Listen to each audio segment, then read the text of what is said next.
All right, our son-in-law and daughter are helping sponsor a benefit car show for Southwest Elementary School in Longview, North Carolina, April the 26th.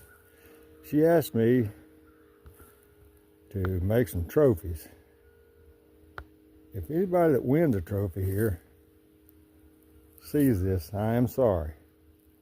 I'm not artistic and I can't weld. She wanted some car parts welded together.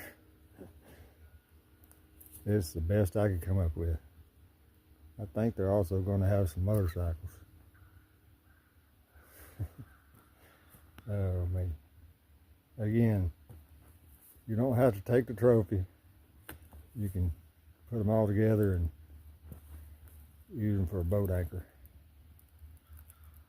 I tried my best, sweetheart. See ya.